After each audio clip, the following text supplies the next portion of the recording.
Hello everybody and welcome back. We're going to pick up where we left off with Mike, and if you remember he was at Nunny Green and he said he'll return to the same area in Nunny Woods with the den, of which I'm pretty sure now is still in use. This time I had a strong feeling something was home.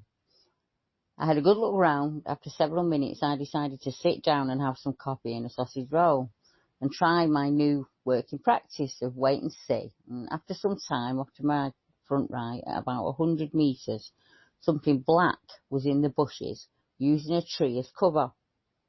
I got my small pocket binoculars out and I tried to see if anything was hiding in the bushes. Well, with hands shaking I could see something, but I didn't want to get any closer. My next search area was across the road in the last part of the wood. To be honest, I've never been in this area before, so this was my first time in this section. At least 2/3 of the wood was used for logging, but of supreme interest was a large section that had not been touched. It was overgrown and had a line of trees placed end to end on the ground, almost like a boundary marker. It was here that I found a wonderful tripod-like structure that had me captivated. I'm not sure who or what built it. After not looking at the photos of the den and the furry friend in the bushes, I can say today I feel I had one werewolf to my right front and another one behind me in the den. The odd experience and feeling that I've had today and on my recent visits is that I don't feel tolerated anymore, but accepted. Not enough though to be invited for afternoon tea, but I'm sure the time may come when something like this might happen. And the really strange thing is that I have a constant feeling to visit or to be near them. I must admit I've offered an open invitation for them to follow me home.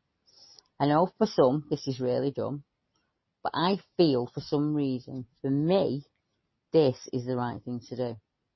And I can't explain why, but I feel I need to do this.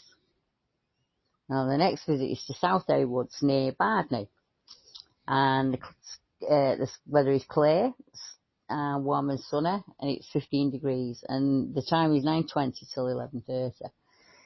I set out from Reading at 5:30 a.m. and arrived at Southday Woods, south of Bardney, at about 9:15 a.m. After gathering my stuff up, I entered the woods about 9:20, and at the section of the wood next to the field, I went in there.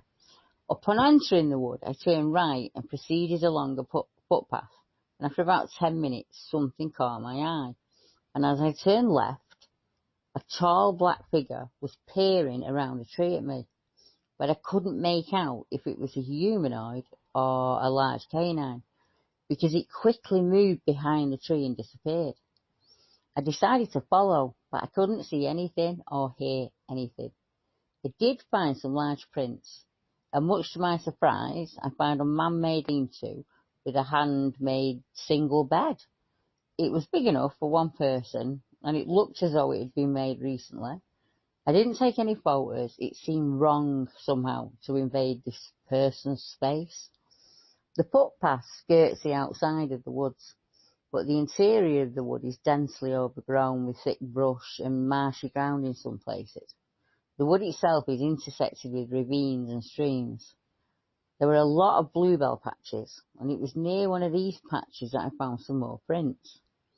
There was a lot of tree sign, which suggested something was living in the woods. Now, the strange thing was, on 2 occasions I was definitely being watched, but I couldn't see what or who it was. When I got home, I looked through my pictures and saw a canine head at the bottom right side of a tree, looking up at me.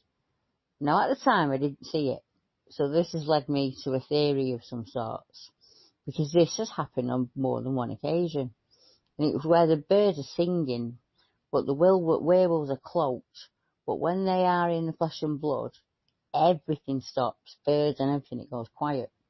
So my thinking is now, when they are cloaked, the birds, etc., carry on as nothing's happened, but when they are in the flesh, the birds stop singing and everything goes deadly silent.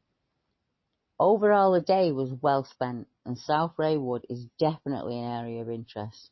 I also carried out some local visits to Sullen Wood and Nunny Green, and these trips were carried out on the 15th of April to the 22nd of April. Sullen Wood is a new area near Reading, which is full of potential, and I'll be revisited in the near future.